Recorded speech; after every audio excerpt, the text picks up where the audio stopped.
These photographs would usually sit in family albums.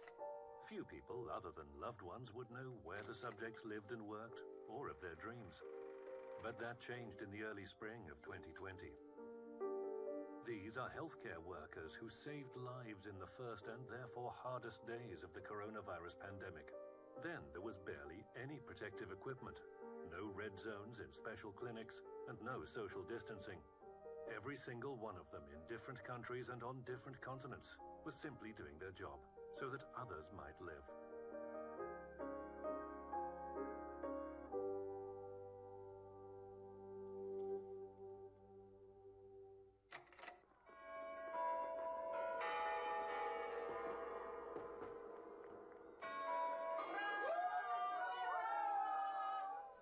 This is how Moscow's emergency paramedics greeted the new year of 2020. Like colleagues all around the world, a festive table, warm wishes and expressions of good luck. In the past, a 24-hour shift. To come, a brief break before the next 24 hours at work. All of them parts of one team. The team at Moscow's Puchkov Emergency Medical Care Station. The life and soul of the party is Mikhail Lebedev, a 61-year-old pediatric specialist. He's healthy and energetic, but in less than a couple of months, that will change drastically. There are several doctors in various Puchkov Emergency Medical Care substations who will all get to the ICU. Mikhail Lebedev will be among them. He has saved children's lives for more than 30 years, for most of his life in Yaroslavl.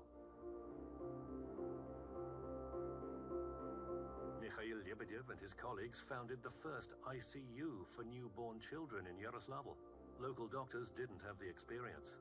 Up to 250 little patients were treated every year. Нас бригадой смертников называли, когда мы начали работать с этими детьми, потому что планировали, что летальность будет до 100%, мы опозоримся, ну а другим, кто хихикает, будет не скучно на нас пальцем показывать. Вот он сердцем принял работу с маленькими детьми, с новорожденными. Раньше приходилось поступать как? Когда исчерпаны все ресурсы, то есть антибиотики, те, которые были назначены, идет ИВЛ, если, скажем, нужно, но не тянет, ребенок не справляется, но мы хотим ему помочь. А у него там снижаются эритроциты, надо переливать кровь. И мы переливали свою кровь. И он очень много этой крови своей давал. И вот на своей, можно сказать, горячей крови удавалось вот многим детям поправиться. In 2016, Mikhail Lebedev moved from Yaroslavl to Moscow.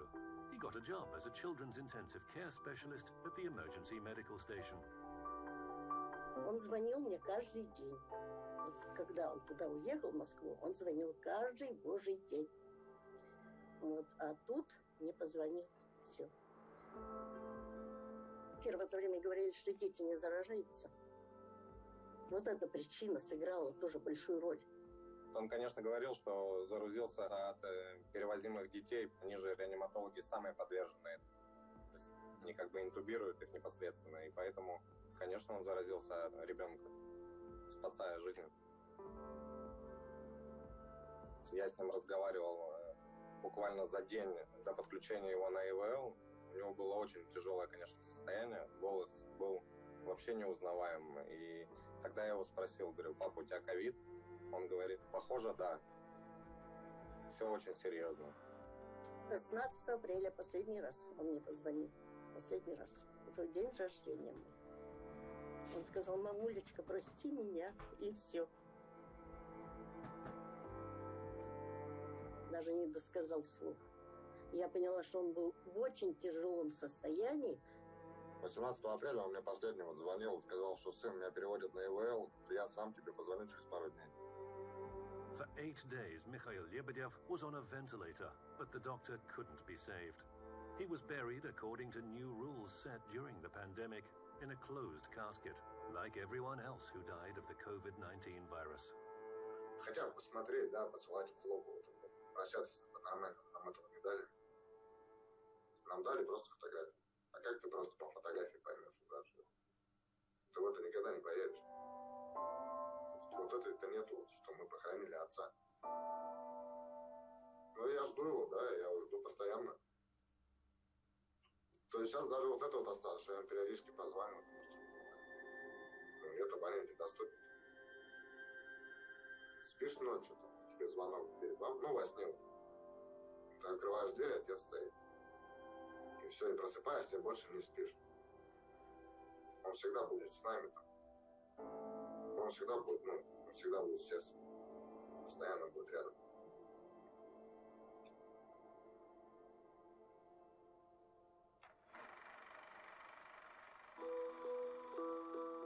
Before we came to America, my dad is a business owner in the Philippines. He owns buy and sell cars. My mom, she was a insurance agent. There's 5 of us total. I have 2 sisters and 2 brothers. It's a very big family. They have very good job in the Philippines before we came to America. It's a completely different country with different culture, different languages. So my parents had to settle for what they can get for that minute. My mom, she started as a cashier in a grocery store. She went to nursing school, my mother, but she never finished school because she had to take care of us. And my dad, he started working in a hospital as well. He transport patient. He's a transporter in a hospital, an orderly. They just been a healthcare worker. They've been working here for 18 years. My dad is my hero. He's 68 years old and he could have chosen to stay home and retire. He was waiting for my mother to retire. And he told me if he's waiting for my mom to retire, why would he just sit home if he could still work and very strong enough to go to work? We were completely fine a week before they got sick. We were good, normal family, happy, laughing. My parents are frontliners. They actually the first people that will deal with the patient before even the doctor will deal with them. My father, I know he got this virus in the hospital because the week before he got sick, he mentioned that he transported a suspected COVID patient. And in America, when they said suspected, it means they have COVID. They just don't say it out loud. When he told us what happened, I asked, there's no other transporters, an orderly that can transport this patient that's much younger than you? But I know my father. Maybe his coworkers said they don't want to transport this, but my father would never say no to anything. 5 days later, he started showing symptoms. My mom, she works at a nursing home, which is with elderlies. Her job was not letting them wear a mask. Earlier in March, this virus is very new, so nobody knows how it progresses. So the hospitals and nursing homes, they're very much protective with their patients. Wearing a mask create a scare to people. They even sent out an email to the whole hospital that they're not allowed to wear a mask unless it's hospital required or given by the hospital. Within 1 week of each other that went to the hospital, the last conversation my mom and my dad had, I was there. He's like, everything's gonna be okay. We're gonna be okay. And my mom said, yeah, we're gonna be okay.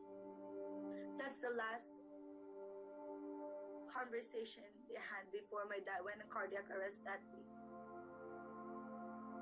His body was in the ICU that time.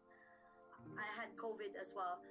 And when we went to the hospital, I have a elevated temperature. So we weren't allowed to go in there. But the nurse that was caring for her was saying that she can show it to me that my dad in his bed. That picture actually is a picture of him. That was the day he passed away. My dad fought with everything. But that's always been him. He fights for us, for his family at all costs. And the day that he passed away, he went on 5 cardiac arrests already. Because she loved this person for 44 years. I never know how to love someone for that long. My parents, they're inseparable. Um, they're like lovebirds where one goes, the other one goes. I started, like seeing them and knowing what love is.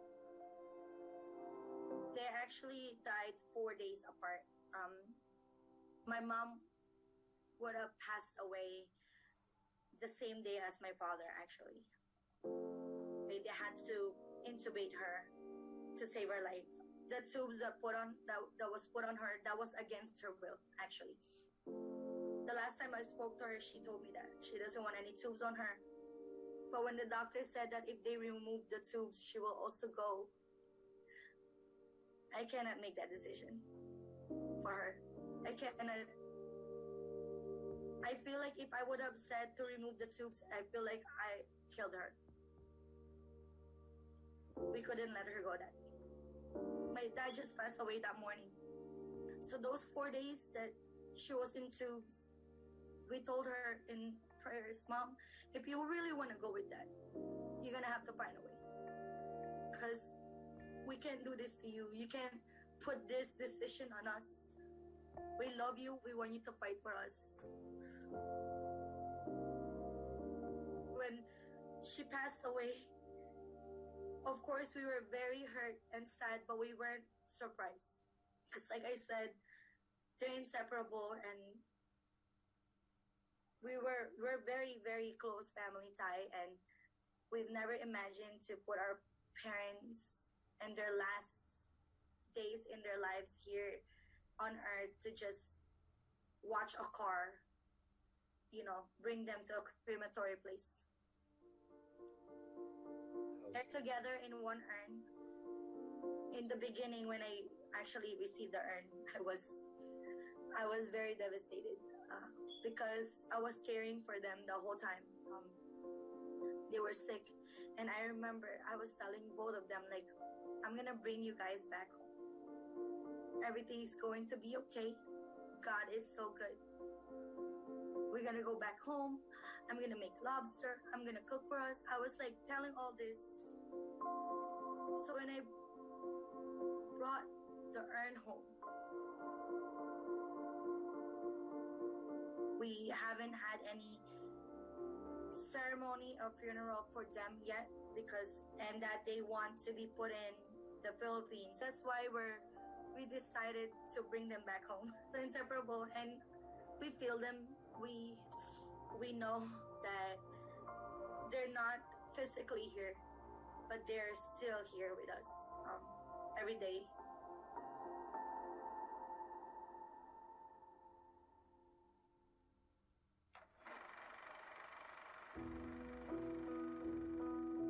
In March 2020, Italy had the highest number of coronavirus infections in the world, and then of the victims who succumbed to it.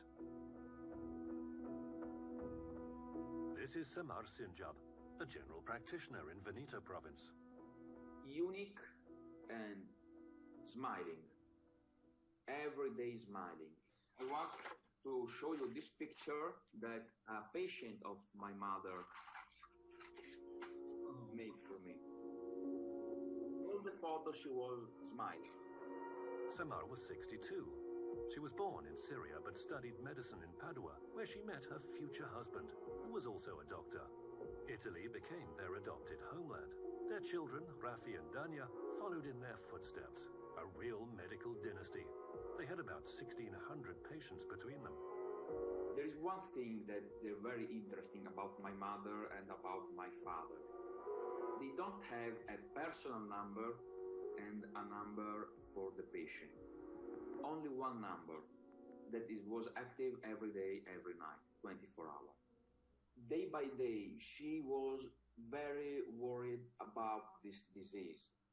It was very difficult to work because there are a lot of patients, and she always said, the ill don't know holidays.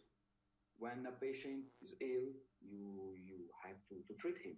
And she was still working every day, also with this disease. Until day 6 of March, we went at home. She don't feel very good. Was thinking that could be this disease because not fever, not cough. She told me I can't breathe very well.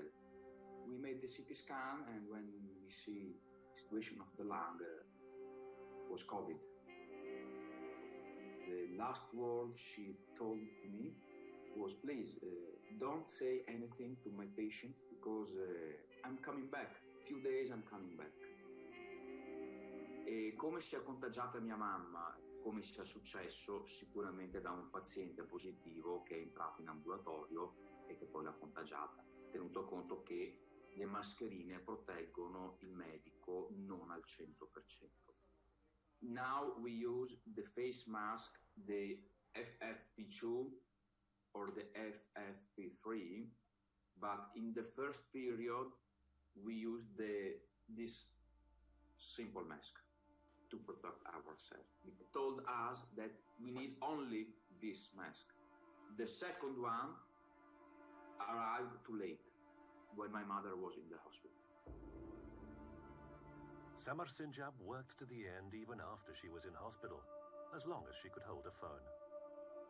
When she went to the ICU, the doctor gave me her phone, and when I checked the last message on WhatsApp was before 10 minutes, she went to the ICU and was a message to a patient that was ill, and she told her the drugs to take. I don't say goodbye to my mother. She died after 31 days, 9 of April. Sì, mia madre è stata il 100° medico deceduto di Covid e il primo medico di base deceduto di Covid nella regione Veneto.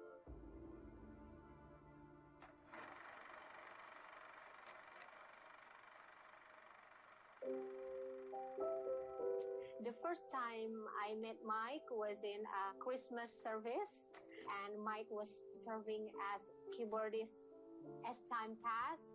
And then by meeting, talking, and then knowing each other personally, the feelings change and grow into love. Musik itulah yang menyatukan kami berdua, karena memang pada dasarnya saya dan Mike itu mempunyai profesi yang berbeda.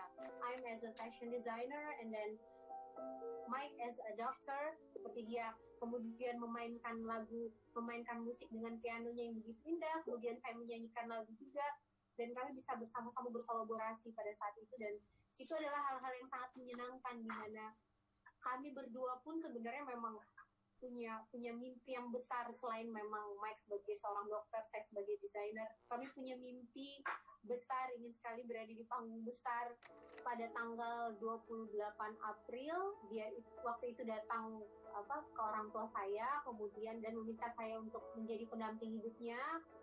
Ada di tanggal 11 April 2020. Kami sebenarnya pada saat kami menikah, kami memang ingin memberikan sedikit surprise untuk tamu-tamu undangan kami, menyanyikan lagu-lagu ciptaan yang kami mau bawakan. Itu ingin membuat kayak seperti mini konser kecil. Jadi lagu Kau yang terakhir ini sudah selesai. Jadi pertama kali dia memberikan lagu ini buat saya itu sebenarnya 8 tahun yang lalu ketika kami pertama kali bertemu. Jadi kami masih berpikir bahwa ya kami masih sempat untuk menyelesaikan untuk tag vokal yang haruskan seperti itu.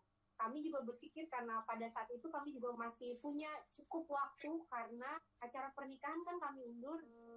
Because of this pandemic, we decided to postpone to 11 September 2020. Mike itu bekerja sebagai seorang dokter umum. Kemudian pada saat corona itu kemudian menyebar kemana-mana, termasuk masuk di Indonesia, kekhawatiran itu semakin menjadi-jadi, karena ya itu tadi seperti saya sudah sebutkan bahwa Mike bekerja as a doctor, and then dia harus berhadapan secara langsung. Karena saya, papinya Michael juga dokter, dan adiknya ini juga dokter. Jadi saya sebagai ibu sudah tahu persis bagaimana mereka harus bekerja, dan memang itu adalah resiko pekerjaan. Jadi saya harus menerima. Jadi mereka melakukan pelayanan atau melayani sesama adalah sama dengan melakukannya untuk pelayanan kepada Tuhan. Jadi itu yang sering memberikan saya kekuatan. Mike pada saat itu hanya menggunakan masker, kemudian Google Glass, kacamata pelindung, and then handscoon, sarung tangan. Karena memang pada saat pertama kali COVID-19 masuk Indonesia, APD itu amat sangat langka, sehingga banyak tenaga medis yang pada saat itu tidak menggunakan APD lengkap. Pada saat itu termasuk Mike. Pada tanggal 17 Maret 2020, Mike sempat memberitahu kepada saya bahwa kondisi badannya agak sedikit menurun. Karena dia merasa dirinya masih baik-baik saja, akhirnya dia tetap melanjutkan tugasnya sebagai seorang dokter. Pada tanggal 9 April 2020, pada saat itu Mike benar-benar drop. Kemudian akhirnya kami harus merujuknya ke Rumah Sakit Persahabatan di Jakarta, daerah Rawamangun. Kemudian setelah kita rujuk ke sana, kita antar ke sana, ke rumah sakit, dan di situ keluarlah hasil tes, rapid test dia yang pertama, dan hasilnya itu adalah positif. Hari ini adalah hari ke-8 saya dirawat, dan saya menjadi salah satu korban dari COVID-19.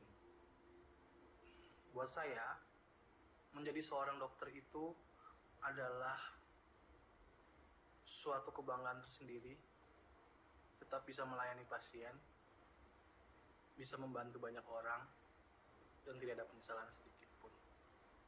Buat teman-teman semua di garda terdepan, tetap semangat dan wajib menggunakan APD yang lengkap. Nah, pada saat dia sakit itu kan dia masuk tanggal 9 April. Jadi tanggal 11 April itu dia sudah di rumah sakit, sudah diisolasi. Saya sebagai maminya waktu itu menangis. Dalam hati saya, nak, seharusnya kau menikah, tapi sekarang kau ada di rumah sakit. Selalu dia kalau video call ataupun WhatsApp, itu yang selalu dia katakan. Nanti kalau saya sudah sembuh, saya keluar rumah sakit, saya mau peluk erat-erat mami. Kemudian hari terus berjalan kurang lebih selama 2 minggu sampai pada tanggal 2 April. Kemudian keluarlah hasil swab dia yang pertama, dan di situ dia dinyatakan hasil swabnya itu adalah negatif. Mike diperbolehkan pulang karena merujuk dari hasil tes swab yang pertama tersebut. Tanggal 22 pulang, tanggal 23 dia kembali drop. Waktu itu saya mengantarkan Mike ke instalasi gawat darurat, dan di saat itulah saya benar-benar terakhir kalinya melihat wajah Mike, melihat muka Mike, di mana Mike pada saat itu harus mengucapkan kata-kata terakhirnya dia. Saya ingat banget kata-kata terakhir yang dia katakan pada saya, bahwa dia sangat mencintai saya, dia sangat menyayangi saya. Honey, I love you so much. I love you so much. Dan please take care, Mami, Papi, Pici. Ya, dia intinya ingin mengatakan itu pada saya, dan dia kemudian bilang, sayang, aku ini adalah dokter, aku ini dokter. Dia bilang, aku tahu posisi aku di mana sekarang. Saya sendiri melihat Mike seperti itu merasa sangat-sangat terpukul. Saya benar-benar harus mempersiapkan diri untuk harus benar-benar mempersiapkan diri untuk kehilangan orang yang paling saya cintai, orang yang mengantarkan Mike ke tempat beristirahat hanya beberapa orang saja.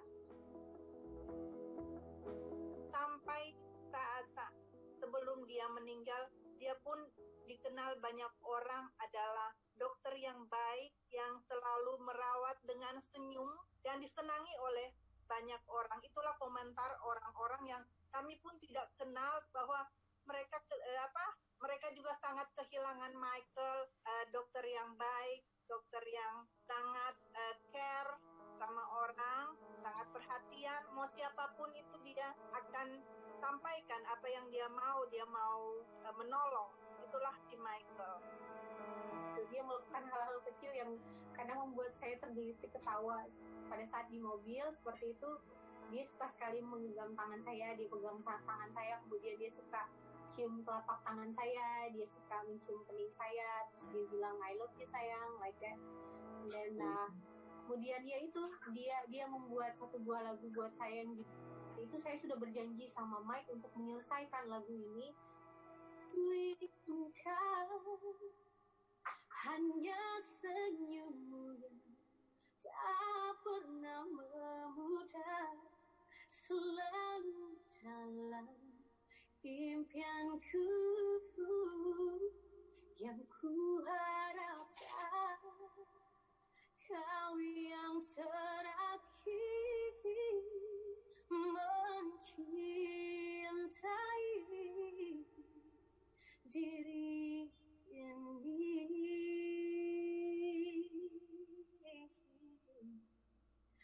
Apa adanya